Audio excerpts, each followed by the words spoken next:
प्रश्न पूछे जाते हैं संख्या पद्धति से रिलेटेड, और कम से कम 2 या 4 नंबर का हर परीक्षा में संख्या पद्धति से प्रश्न आते हैं। तो इस टॉपिक को आज हम यहाँ पर थोड़ा कवर करने की कोशिश करेंगे कि संख्या पद्धति में किस किस टाइप के क्वेश्चन होते हैं और कैसे उनको सॉल्व करते हैं परीक्षा में, और कम समय में अधिक एक्यूरेसी के साथ हम प्रश्न को कैसे हल कर सकते हैं। तो संख्या पद्धति में कई प्रकार के प्रश्न होते हैं, जैसे संख्याओं के बारे में बेसिक कॉन्सेप्ट, सम संख्या, विषम संख्या, भाज्य संख्या, अभाज्य संख्या, पूर्ण संख्या, परिमेय संख्या, अपरिमेय संख्या, और इसके अलावा भी कई तरह के प्रश्न होते हैं। तो ये जो भाज्य भाज्य वाली संख्या है ये तो नॉर्मल क्वेश्चन होते हैं, लेकिन इन नॉर्मल क्वेश्चन से भी प्रश्न पूछे जाते हैं जो कि बहुत छोटे छोटे प्रश्न होते हैं, और उसमें बच्चे अक्सर गलती कर बैठते हैं, जबकि ये प्रश्न ज्यादा मतलब हार्ड नहीं होते। बेसिक कॉन्सेप्ट भी अगर आपका क्लियर है तो आप आसानी से उन प्रश्नों को हल कर सकते हैं। जैसे हम अगर शुरुआत करें संख्या के बारे में, तो संख्याएं क्या होती हैं, जैसे सभी लोग जानते हैं संख्याएं ये होती हैं 1 2 3 4 5 6, और ये चलती रहती हैं ऐसे, है ना। तो ये जो संख्याएं होती हैं इसको ये मान लीजिए 7 8 9 10 इस तरह से लिखते चले जाए आगे तक डेट एस। तो ये संख्याएं हैं, इन संख्याओं को हम कहते हैं प्राकृतिक संख्याएं। क्या कहते हैं? प्राकृतिक संख्याएं। प्राकृतिक संख्याएं इन्हें कहते हैं। अब इसमें हमें कुछ चीज छूटी हुई दिखाई दे रही है, अगर हम उस चीज को इसमें ऐड कर दें तो ये जो संख्या बनेगी ये पूर्ण संख्या हो जाएगी। तो इसमें हमें देखो 1 भी दिखाई दे रहा है, 2 भी, 4 भी, 5 भी, 6 भी, 7 भी, 8 भी, 9 भी, 10 भी, और ये आगे तो चलती जा रही है 11 12 13 15 17, ये आता चला जाएगा इसमें। लेकिन इसमें एक चीज जो है जो हमें नहीं दिखाई दे रही वो है जीरो। अगर इसमें हम जीरो को इंक्लूड कर दें, जीरो से शुरू करें, 0 1 2 3 4 5 6 7 8 9 10 डैश। तो ये जो अगर जीरो को इसमें इंक्लूड कर लिया हमने, शुरुआत जीरो से करें, तो ये संख्या हो जाएगी पूर्ण संख्या। कैसी हो जाएगी? पूर्ण संख्या।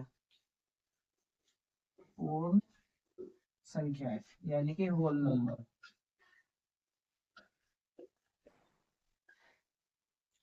तो सबसे छोटी पूर्ण संख्या की अगर हम बात करें तो क्या होगी? जीरो। सबसे छोटी पूर्ण संख्या जीरो।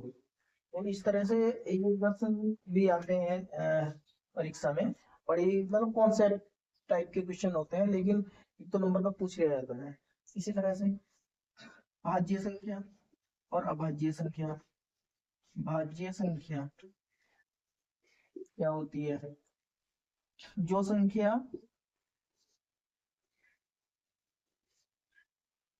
किसी संख्या से विभाजित हो जाए।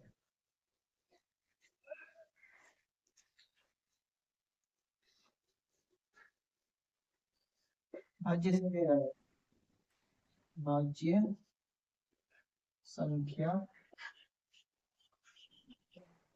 कहलाती है। अब इस तरह से एक प्रश्न आता है अभाज्य संख्या का, ये बड़ा पूछा जाता है। तो इसमें भी आपको बस एक चीज याद रखनी है, आपका एक सवाल पक्का है, बस ज्यादा कुछ याद नहीं रखना है। अभाज्य संख्या, अभाज्य संख्या क्या होती है? जो संख्या स्वयं के अलावा किसी अन्य संख्या से ना विभाजित हो, किसी अन्य संख्या से विभाजित ना हो, जो क्या कहलाती है? अभाज्य संख्या कहलाती है। और सबसे छोटी अभाज्य संख्या हमेशा प्रश्न में पूछी जाती है कि सबसे छोटी अभाज्य संख्या कौन सी है। तो ये होती है सबसे छोटी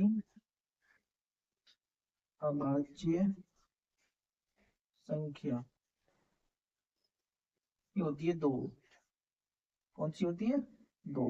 ये प्रश्न बहुत पूछा जाता है रेलवे में, एसएससी में, और जितने भी स्टेट लेवल के छोटे मोटे एग्जाम होते हैं, पुलिस का हो गया, फोर्स का हो गया, तो इनमें भी ये प्रश्न पूछा जाता है कि सबसे छोटी अभाज्य संख्या क्या है। बड़ा कॉमन प्रश्न है, बहुत ही इंपोर्टेंट प्रश्न है जो कि पूछा जाता है हमेशा।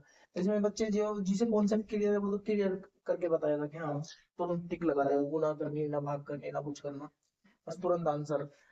और जिसका बेसिक जो है क्लियर नहीं है, कॉन्सेप्ट क्लियर नहीं है, तो वो व्यक्ति जो है इस प्रश्न को भी गलत करके आता है, जबकि इसमें कुछ नहीं करना।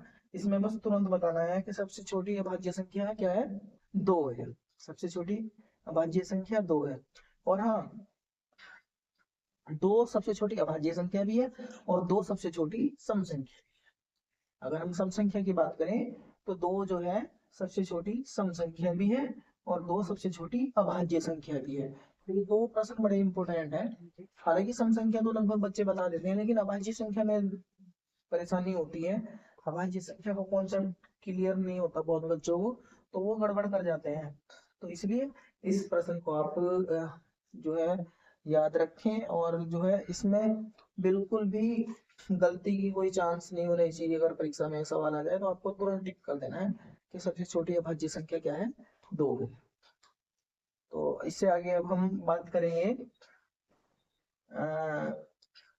परिमेय संख्या की, अपरिमेय संख्या की। फिर इकाई के अंक वाले जो सवाल आते हैं बहुत पूछे जाते हैं।